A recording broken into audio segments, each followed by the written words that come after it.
sentirnos miembros de una colectividad a la que nos debemos, con la que tenemos unas responsabilidades y que en la medida en que ejerzamos esas responsabilidades vamos a construir esa nación que soñamos tener. Porque ahorita leía por ahí en un papelito que me entregaron de la biblioteca que está recogiendo la historia del país. Yo creo que la historia de nuestros países, más que recogerla, hay que volverla a contar, porque tenemos una historia hegemónica que no nos representa, que no nos incluye y que hace muy difícil entonces que todos y todas nos sintamos parte corresponsable de esa nación. Esa es como mi hipótesis. Las historias que tenemos son historias escritas por los vencedores, escritas por los invasores, escritas por los poderosos, y la gran riqueza de nuestros países de América Latina viene de nuestras comunidades excluidas, que son las comunidades resilientes, resistentes, diversas, que aportan con sus saberes originarios la gran potencialidad que es hoy América Latina frente al mundo. Entonces, yo creo que esa tarea es histórica para los museos. Lo tendrían que hacer también los centros de ciencias, de biotecnología, de todos, es decir, volver a pensarnos y reescribir esa historia, porque esa historia pasada es una historia donde no cabemos y sobre todo no cabe la diferencia.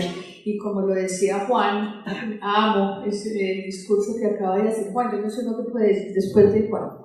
Creo que no queda nada por decir, pero yo voy a intentar ahondar en un par de punticos.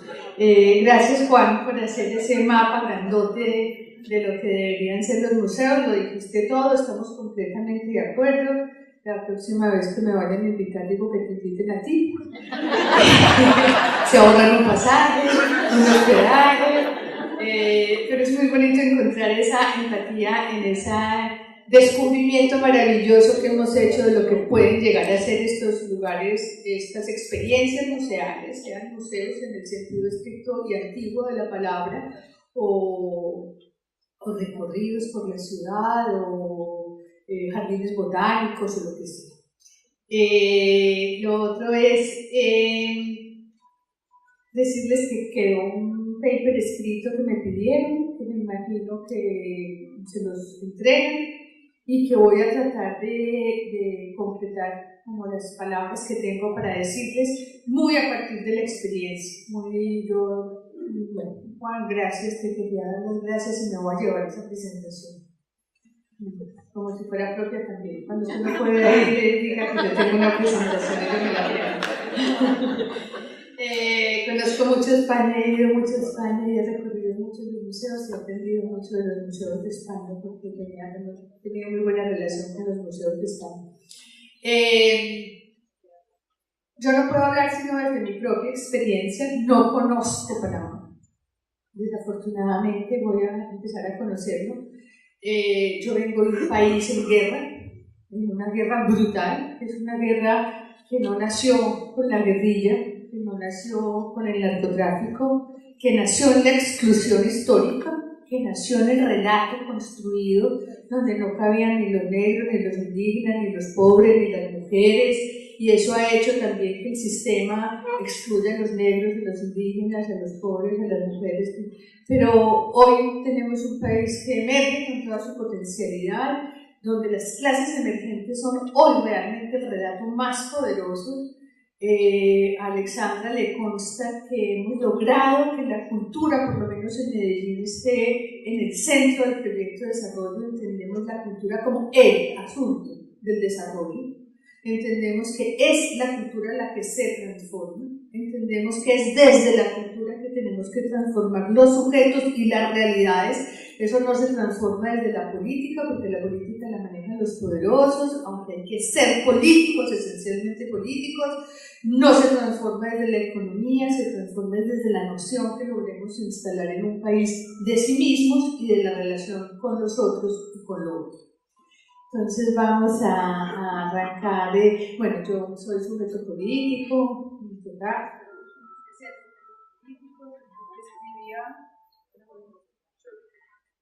Vamos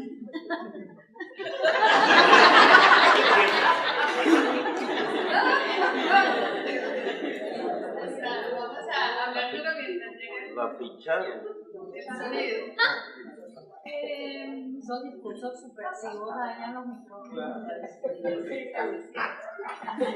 Pero para eso tenemos la voz.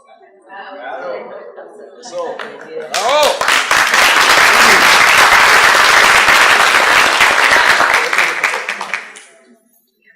Y ahora vamos a arrancar con la presentación.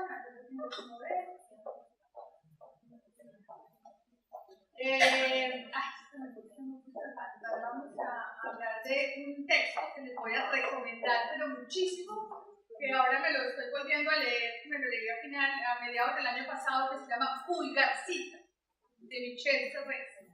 Se los voy a recomendar seriamente porque mira, Pulgarcita es un librito así, que ahí lo tengo, ahora se los muestro, que habla sobre el sujeto contemporáneo. Michel Serres es uno de los grandes filósofos contemporáneos franceses.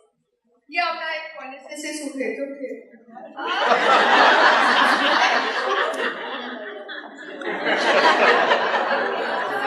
La división social del trabajo es una cosa maravillosa. Los saberes, ¿verdad? Yo podría pues quedar hablando duro todo el tiempo y tranquilamente no se me hubiera ocurrido hacer así.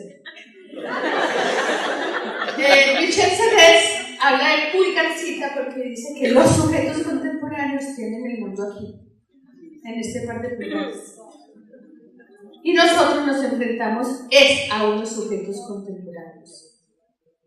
Nosotros no estamos haciendo ninguna tarea a los viejitos y a los del Alzheimer también hay que contarles desde la noción de lo contemporáneo. Es decir, lo contemporáneo no quiere decir que dejemos atrás la historia ni los objetos arqueológicos, sino cuál es la nueva mirada sobre esos objetos y sobre esa historia. ¿Qué es lo que el mundo necesita hoy y qué es lo que el mundo reclama? Entonces, dice Michel Serres en ese texto, que es maravilloso, dice que Pulgarcita debe reinventar todo. Uno, porque el conocimiento ya está en una cajita así. Entonces no tiene que ocupar el cerebro en memorizar un montón de cosas, sino que ahí está todo el conocimiento. Y tiene una historia muy linda al inicio del libro y es la historia de Denis. Fue el primer obispo que nombró el pueblo cristiano en París, pero sus enemigos lo tomaron preso y se lo iban a llevar a una montaña para degollarlo, pero se cansaron mucho en la mitad del camino y le cortaron la cabeza. Pero la cabeza salió rodando y Denis detrás de ella, Denis decapitado, la recoge y la carga y la lleva hasta arriba. Ahí está la historia de Saint-Denis, que tiene pues un gran santo francés. Michel Serres dice que nosotros somos como Saint-Denis, la cabeza está por fuera de nosotros.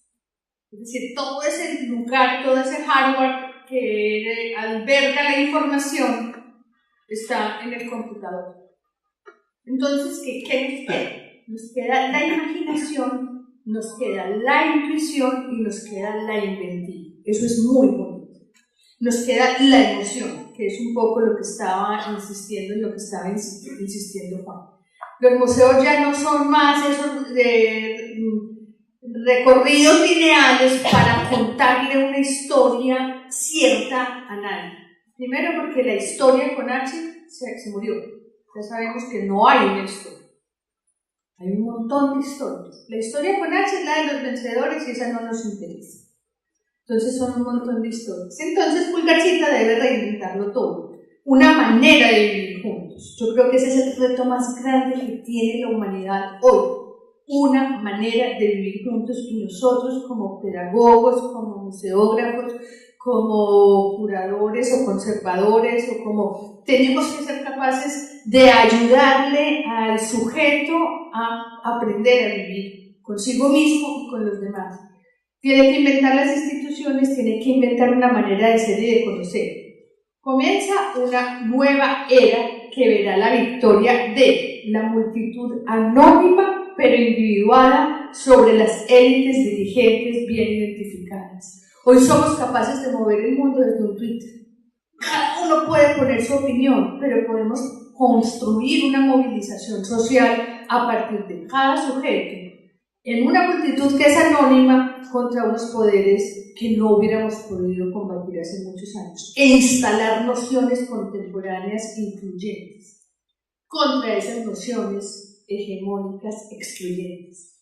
La multitud anónima pero individuada sobre las élites dirigentes bien identificadas, del saber discutido, accesible y descentrado sobre las doctrinas transmitidas sumisamente. A nadie le interesa hoy la verdad.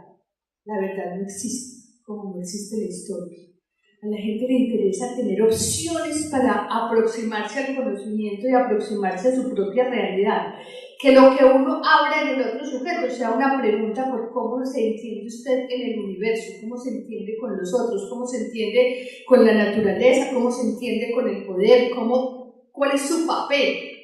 Pero no vamos a decirle qué es lo que tiene que ser realmente, porque ya no son sujetos sumisos. Y de una sociedad libremente conectada sobre la sociedad del espectáculo que antes estaba regida por los medios de comunicación y por la publicidad, es decir, que estaba dominada por esos medios a través de los cuales se mediaban los mensajes. Hoy podemos mandar mensajes desde cualquier lugar del mundo, desde los sectores más pobres de la población y más excluidos, sin tenerle que pedir permiso a una cadena multinacional de radio ni de televisión.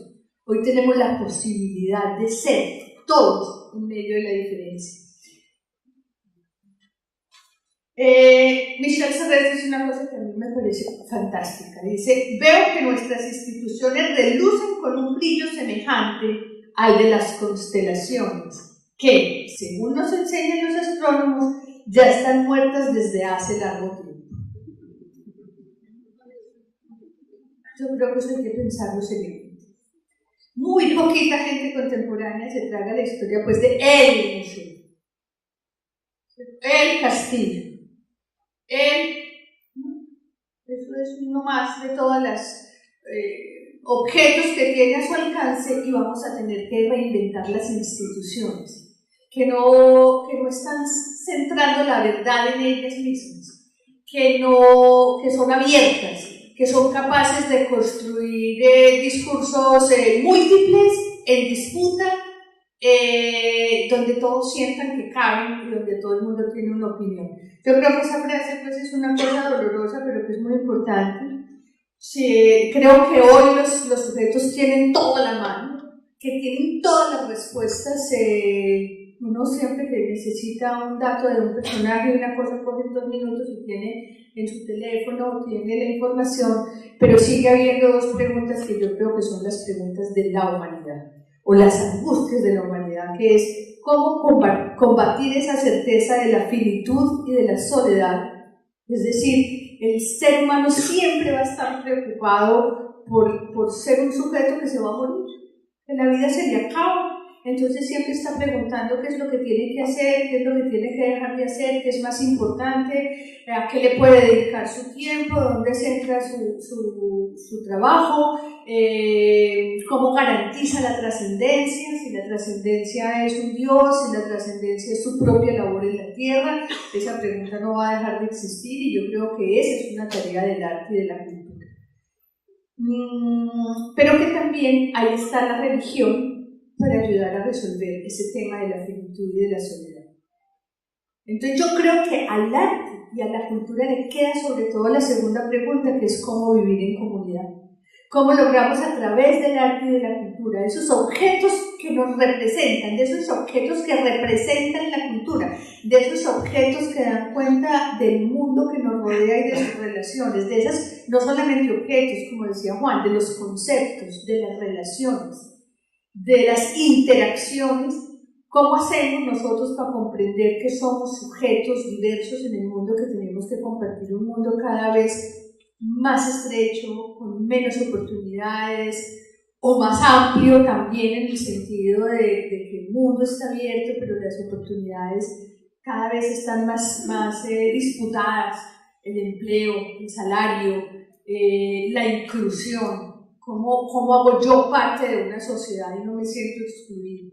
Entonces yo creo que hay un reto que es muy importante y yo creo que una de las tareas importantes es construir esa noción de nación, que nos permite tener un lugar en el mundo, que nos permite tener un arraigo y una corresponsabilidad en el mundo para podernos relacionar también con el mundo. William Ospina, que es un escritor nuestro muy hermoso, que se los recomiendo mucho porque nosotros nos parecemos mucho en la historia y en las riquezas que tenemos y en los faltantes que tenemos, dice en un texto muy bello que se llama Colombia en el planeta, que un país solo vive en confianza, solo se constituye como nación solidaria cuando comparte una memoria, un territorio, unos saberes originales y un carácter, pero no basta tenerlos, es necesario compartirlos. Y yo creo que si Colombia tuvo centrada toda su referencia fuera de sí misma, Colombia quiso ser española, después quiso ser inglesa, después quiso ser francesa y ahora quieren ser de Miami. Y yo creo que a ustedes les puede pasar una cosa muy similar en la cultura, sobre todo con esa cercanía de Estados Unidos, sobre todo con esas invasiones tan modernas que ha tenido el Estado de Panamá y sobre todo que Panamá es un lugar muy de tránsito. Me alegra mucho cuando en la inauguración el chico de Biomuseo habló de una nueva Panamá, de una Panamá que emerge. Yo lo siento desde Colombia. Hay una Panamá que empieza a mirarse, a poner centro sobre sí misma, a dejar de ser un lugar de tránsito y a dejar de ser un banco para el mundo y construir una nueva identidad que tiene que, por supuesto, recoger toda la memoria y revisarse en esa memoria. Pero yo sí siento que hay un momento histórico que están atravesando que tienen que ser capaces El Estatuto de los Museos del Ministerio de Cultura todavía dicen que un museo es un lugar que tiene una colección y tiene un curador, y ese curador tiene una especialización, una maestría. Entonces, ¿dónde quedan los lugares de memoria de nuestros indígenas, por ejemplo, que son unos museos importantísimos para la historia, que no tienen colecciones, que no tienen curadores o, ¿cómo le dicen ustedes aquí? Conservadores? Y es que uno no quisiera que fueran conservadores y no liberales. ¿Qué querés ser conservadores? Horrible. Yo me hubiera quitado ese nombre hace rato. O libertarios. Que sean libertarios más bien. Y ya no se trata de acumular, ¿cierto? Se trata es de dinamizar un relato. Ya no queremos un relato hegemónico, ya sabemos que la historia con H mayúscula no existe. La contemporaneidad por fin destituyó la historia, son múltiples historias que no se van a poner de acuerdo, que están en disputa todo el tiempo, las disputas por la historia o por las historias de las comunidades negras, de las comunidades indígenas, de las comunidades campesinas, de las clases medias, de las clases altas. Todo eso hace parte de una vida que tiene que ser un calidoscopio, que tiene múltiples miradas y que todas tienen un lugar en la historia. La verdad no existe. Un museo antes era un espacio, hoy, repito, hay museos sin espacio. Ya no vamos a hablar de la estética. Juan tenía por ahí, o alguien tenía por ahí, Juan, tal vez, la S es uno de los valores más importantes de la contemporaneidad. Ya no hablamos de la estética, sino de las estéticas. Ya no hablamos de la cultura, sino de las culturas, y no se nos puede olvidar. Ya no hablamos de la memoria, sino de las memorias, porque el resto es una pretensión unívoca, indiscutible, que no nos interesa. Es más, hoy los museos deben de ser más hoy un proyecto, una interpelación, esencialmente una interpelación. ¿Qué es lo que usted ve ahí? qué es lo que cree que dice ese relato, qué es lo que siente que puede construir a partir de esos objetos o de esos recorridos o de esos dispositivos que tiene a la mano. En la formación del sujeto crítico, abrirle preguntas que contarle certezas. Lo que decía ahora ya no es la estética, sino las estéticas, las culturas y sobre todo lo que nos mostraba Juan, que es muy importante, es la interacción. Yo no sé si más adelante puse en pulgarcita, Michel Serres dice que es el final del PowerPoint. Pero es muy bonito porque es la traducción literal, el final del punto de poder, ya no hay un punto. Ya son múltiples puntos de poder. Ya nadie puede pensar que tiene el poder de la verdad, el poder de la palabra, ni siquiera el poder de la economía. Eso pues es muy interesante cómo se van reconstruyendo todas esas cosas. Y la idea fundamental de que el papel de nosotros es un papel transformador. Tiene que ser un papel transformador. De lo contrario, no tendría sentido que realmente asumiéramos un reto como educadores, porque ya la idea no es transmitir un relato que está construido, sino transformar un sujeto hacia uno que es capaz de preguntarse qué es lo que él entiende por ciudadanía, por nación, por democracia, por convivencia, etc.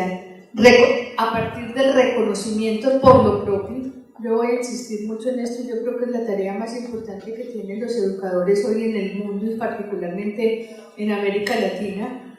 Quien no ama lo propio, odia o envidia lo ajeno. No se olviden de eso. Y eso lo ve uno en las amiguitas que están un poquito ahí como aburridas con sí mismas, que entonces se mueren de la ira con que la otra gane una cosa, ¿cierto? Es decir, hace parte de la humanidad. Quien no ama lo propio, odia o envidia lo ajeno. Y así no vamos para ninguna parte. Segundo, el reconocimiento y valoración de las diferencias. No es la tolerancia. La tolerancia es cada uno en la construcción del mundo en el que queremos vivir. Hoy también tenemos la obligación de crear sujetos que sepan que el mundo se construye en comunidad, que uno es corresponsable de lo que sucede en su país. Una de las tareas más duras que tenemos que construir hoy en Colombia es hacerle entender al país entero que la guerra que vivimos, que deja 7 millones de víctimas, es responsabilidad de todos. Es decir, que ahí todos tuvimos parte, por acción o por omisión, por fomentar la cultura de la exclusión, por hacernos los locos, por pensar que se justificaba matar a alguien porque era comunista o porque era guerrillero, por garantizar que existiera un relato en el que la voz de los oprimidos no existiera. Entonces, todo el mundo llega al museo, ahora vamos a ver un poquito del museo que hace la memoria y esto cuándo pasó, y esto cómo pasó. Y dice, no puede ser que hayamos vivido la historia ajenos a la historia, pero es que realmente esa noción política de sujeto corresponsable es una noción que está todavía por fundar de manera mucho más profunda en América Latina. Quiero decir una cosa antes de que se me olvide, porque lo hablamos ahora en refrigerio. Estas tareas las tienen que hacer con los dirigentes de sus museos. Y las tenemos que hacer con los ministros y las tenemos que hacer con los señores de arriba. Esa tarea es mucho más difícil, pero uno siempre piensa que tiene que formar como hacia abajo, y las transformaciones de los poderosos son las más importantes porque ellos son los decisores. Y ahí es donde se está atrancando la evolución, y se está atrancando la profundización de la democracia, y donde se está atrancando la vida. Entonces yo creo, Alexandra, que hay que hacer un encuentro con esa gente que toma decisiones y explicarle por qué el mundo al que ellos aspiran se les acabó en las manos, y si no ayudan a transformarlo va a ser peor. Los museos, a pesar de toda la tecnología que existe en el mundo, a pesar del acceso que la gente tiene tan grande al saber construido y al conocimiento, siguen siendo unos dispositivos pedagógicos supremamente valiosos, supremamente importantes, capaces de reconstruir ese relato histórico, construyendo la obra de manera incluyente, participativa y dinámica, estimulando la equidad desde la participación justa de todas las culturas, clases y oficios. Lo mostraba Juan muy bien en sus ejemplos. Cada uno tenemos que ser capaces de relevar la importancia de cada una de las culturas, de cada una de las espiritualidades, de cada uno de los saberes, relevar la importancia de la naturaleza y relevar la importancia de lo otro que es distinto a nosotros. Eso parece muy sencillo, eso parece como muy obvio, pero realmente yo sí siento que en nuestras culturas es un faltante. Me impresiona mucho ver que Panamá es tan mestizo como nosotros. Y yo esperaría que realmente si fuera un país consciente de esa riqueza del mestizaje, que pues es una belleza. Para ser ciudadano, construir ciudadanía y nación es necesario construir orgullo e identidad, sentirse parte, construir sujetos capaces de vivir en comunidad y de hacerse corresponsables de la creación y cuidados del bien común.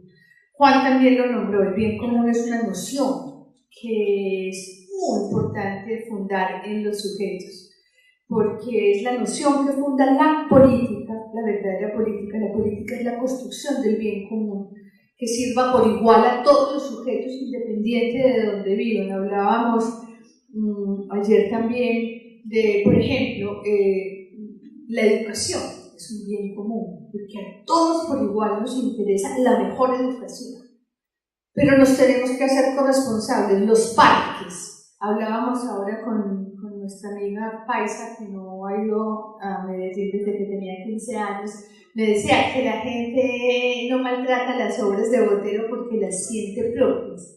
Yo creo que uno de los ejercicios que Medellín ha logrado hacer, aún en medio de la guerra, y precisamente por la guerra, es tratar de instalar la noción del bien común a partir, por ejemplo, de los espacios públicos, los parques, los jardines botánicos, los lugares de la música, cosas que nos pertenecen a todos por igual y que tienen que ser cuidados por igual. Y los museos, los jardines botánicos, los centros de ciencia y tecnología son unos dispositivos perfectos, no solamente para enseñar la técnica, no solamente para enseñar el conocimiento duro que hay ahí, sino todo eso que forma ese sujeto. Y nosotros, como líderes de estas organizaciones que estamos haciendo una tarea histórica, yo creo que estoy haciendo una tarea histórica, a mí no me parece pues que esté haciendo un oficio menor o que me puedan reemplazar fácilmente o que sea irrelevante. Yo creo que la tarea que me han encomendado desde los lugares donde he estado es una tarea histórica, porque es una tarea que tiene en sus manos la potencia transformadora. Muy, si es desde el arte, yo creo que el arte es un medio muy potente, creo que el arte nos salvará, como decía Antonina Artaud. El arte hace que las cosas pasen primero por el corazón y después al cerebro, y eso es muy importante porque conmueve, es decir, mueve del lugar y hace tomar una posición. Nosotros tenemos que ser observadores asombrados de lo que hay alrededor, porque nada está dado, nada es fijo, nada es verdad. Tenemos que seguirnos preguntando todo el tiempo, indagando por lo que pasa en el mundo. Tenemos que ser capaces de leer ese mundo plural. Tenemos que ser capaces de leernos en la diferencia, de leer las riquezas de la diferencia, lo que demuestra Juan. Las discapacidades, que es una palabra que yo espero que desaparezca, él mismo la nombró, yo creo que son la neurodiversidad, son los seres que son diversos desde sus condiciones, que aportan también. Los niños Down, decía un pedagogo alemán muy importante que se llama como el pedagogo. Decía, por ejemplo, que los niños Down vienen al mundo a enseñar de amor. Cada uno viene al mundo a enseñar una cosa. Entonces tenemos que ser lectores de ese mundo plural, tenemos que ayudar a hacer traducciones, eso yo creo que sí es muy importante. traducir unos saberes que parecen elevados o traducir unos saberes que parecen en exceso populares para quienes los desprecian los reconozcan, o al revés, quienes creen que tienen el saber, ¿cómo hacemos que ese saber que creen tener como su riqueza propia lo convertimos en una riqueza que se democratiza y que llega a todo el mundo, no más los derechos privados de nada? Yo también digo como Juan, esto tiene que ser saberes de todo el mundo. Yo pues en el Museo Casa de la Memoria y en el Museo de Antioquia, bueno, el Museo de Antioquia es una entidad, es una ONG, es una organización social, pero el Museo de la Memoria es una entidad pública, y contra la institucionalidad, contra lo que dicta la institución, logramos que todos los productos fueran de libre uso, y eso tiene que ser una revolución que se haga. ¿Quién va a hacer hoy un manual de pedagogía? ¿Quién va a construir un módulo de saber para guardarse? Si además lo que uno construye, lo construye de los retazos de saberes que el mundo le ha ido dejando. Nosotros tenemos que ser un lugar de encuentro, tenemos que propiciar los encuentros entre las diversidades y tenemos que ser unos compañeros de viaje. Yo creo que más que unos maestros que instituyen una verdad, unos compañeros de viaje que acompañan esos sujetos en esos recorridos por el arte o por el patrimonio o por la riqueza natural o por la riqueza arquitectónica, para mover con un asunto que yo diría que es muy importante, y es hay que ser subversivos. A mí me gusta pues en todo el sentido de la palabra, pero yo digo es leer lo que hay debajo del verso. Eso es ser subversivo. Si tenemos un discurso muy hegemónico, tenemos un discurso muy formal, ¿qué es lo que hay debajo? Tenemos que aprender a leer más allá del verso, tenemos que aprender a leer más allá de las imágenes y más allá de los signos y de los símbolos que nos provee la historia, porque es la única posibilidad de construir sujetos críticos. De hecho, un joven, un niño que no sea capaz de leer más allá de lo que le están dando, está consumiendo en la mayoría de los casos mucha basura que se transmite a través de los medios de comunicación.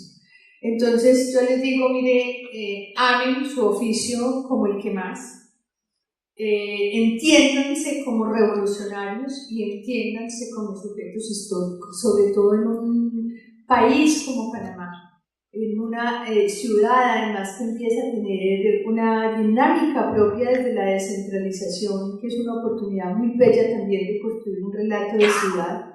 También no hay solamente el relato de nación, sino el relato de ciudad que le permita a uno sentirse orgulloso de lo que es y construirse distinto. Yo no me imagino cómo vivía en una ciudad que tenía este enclave para los privilegiados, que era un país dentro de una ciudad dentro de una ciudad, que esto era como un gueto al que no tenía acceso el conjunto de la población.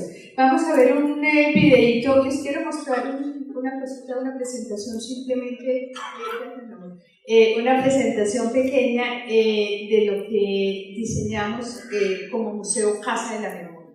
El Museo Casa de la Memoria tiene la tarea de que la población en Colombia, y particularmente en Medellín, entienda qué fue ese conflicto o qué es ese conflicto tan horroroso que hemos vivido, con 7 millones, en 50 años, 7 millones de víctimas, y entienda qué es su responsabilidad con la salida de ese conflicto, cómo es corresponsable de construir la paz. El Museo Casa de la Memoria contribuye a la comprensión y superación del conflicto armado en el país.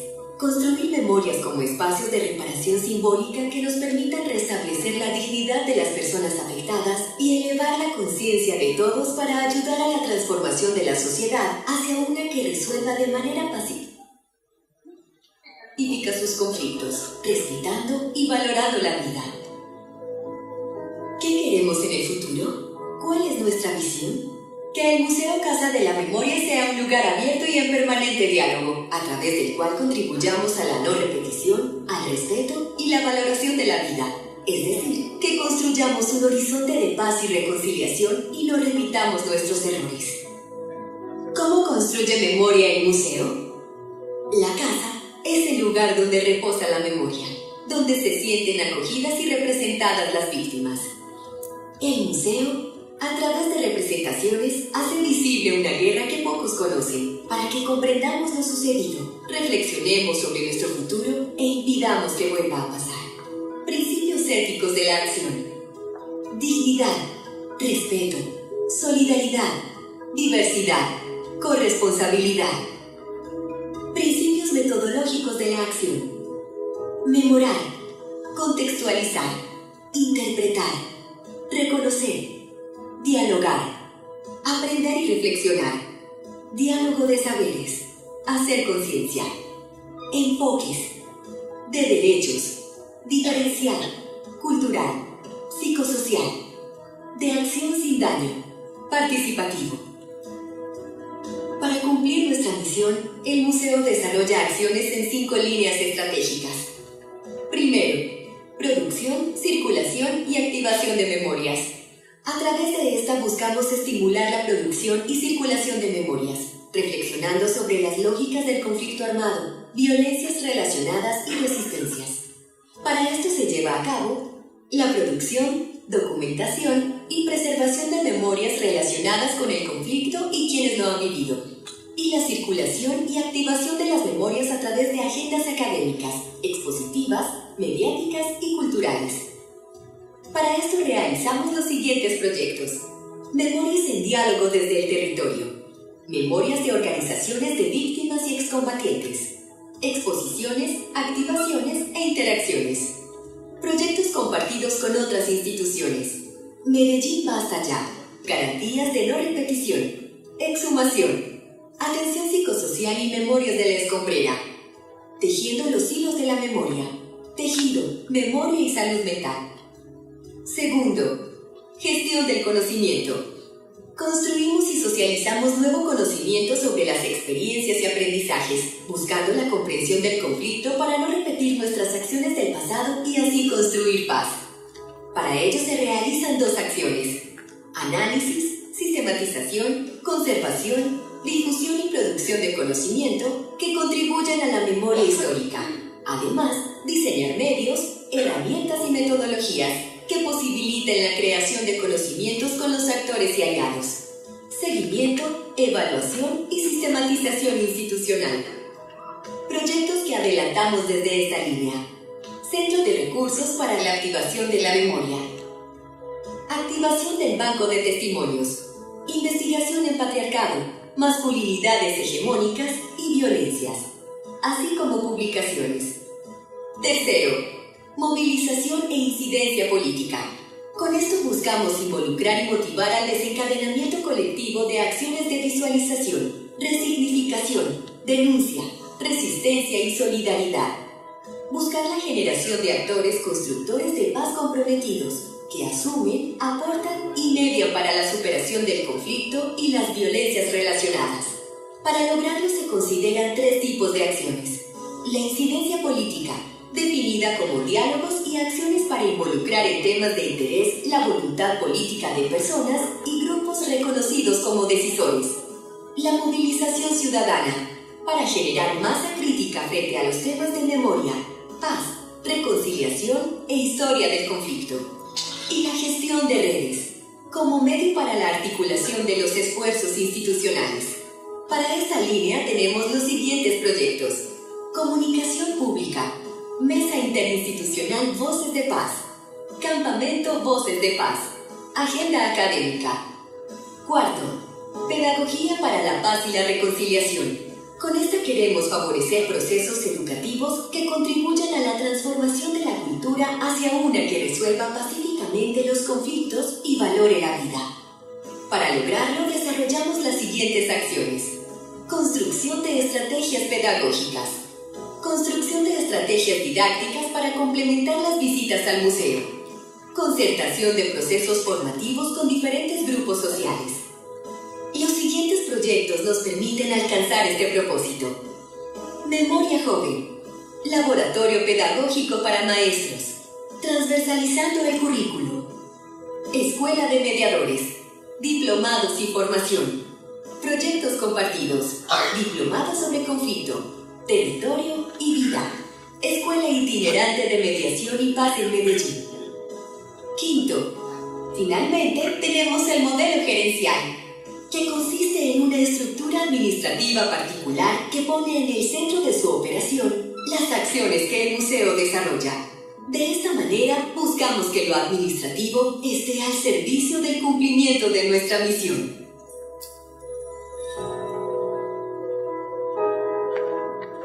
Mucha gente, la inmensa mayoría de la gente que va al museo nunca se ha leído un texto sobre el conflicto en Colombia. Ni se lo va a leer. Es decir, que la única manera de aproximarse ha sido a través de ese dispositivo pedagógico que es tan potente y que, bueno, finalmente también llama la atención. Yo tenía pues en el equipo gente que decía, ay, qué pereza leerse en vacaciones un texto de violencia. Del equipo, qué esperanzas. Pues, y yo me leí otra vez un mamotreto así, que es el último informe de violencia, me lo volví a leer completico en vacaciones y todo el que me vio con él me regañó, porque uno no lee en vacaciones cosas de violencia. Entonces, el arte y estos medios hacen que eso no sea despreciable y que uno se pueda aproximar. Voy a insistir en tres cositos. Uno, en un concepto que salió ahí que se llama diálogo de saberes, nos da mucho trabajo, mucho trabajo. Casi siempre estamos aquí sentados unos señores que somos muy importantes, los señores. Casi nunca están los campesinos, casi nunca están los indígenas, casi nunca están los líderes sindicales. Lograr en el museo, por ejemplo, que los excombatientes tuvieran una voz a la par de los académicos fue muy importante, que las víctimas tuvieran una voz a la par de los investigadores fue muy importante. Tal vez era como el valor agregado más importante del diálogo en el museo. Lo que decía, lo más importante es la movilización e incidencia política, entendida política como construcción de una masa activa que moviliza pensamiento.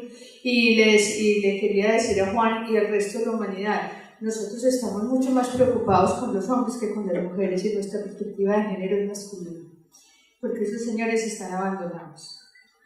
Usted pregunte cuántos proyectos hay aquí para hombres. Todos son para niños, niñas y mujeres, para adolescentes, viejos y mujeres.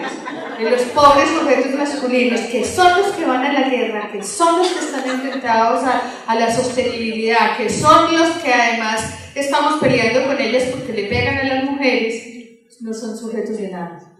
Entonces andamos en esa pérdida.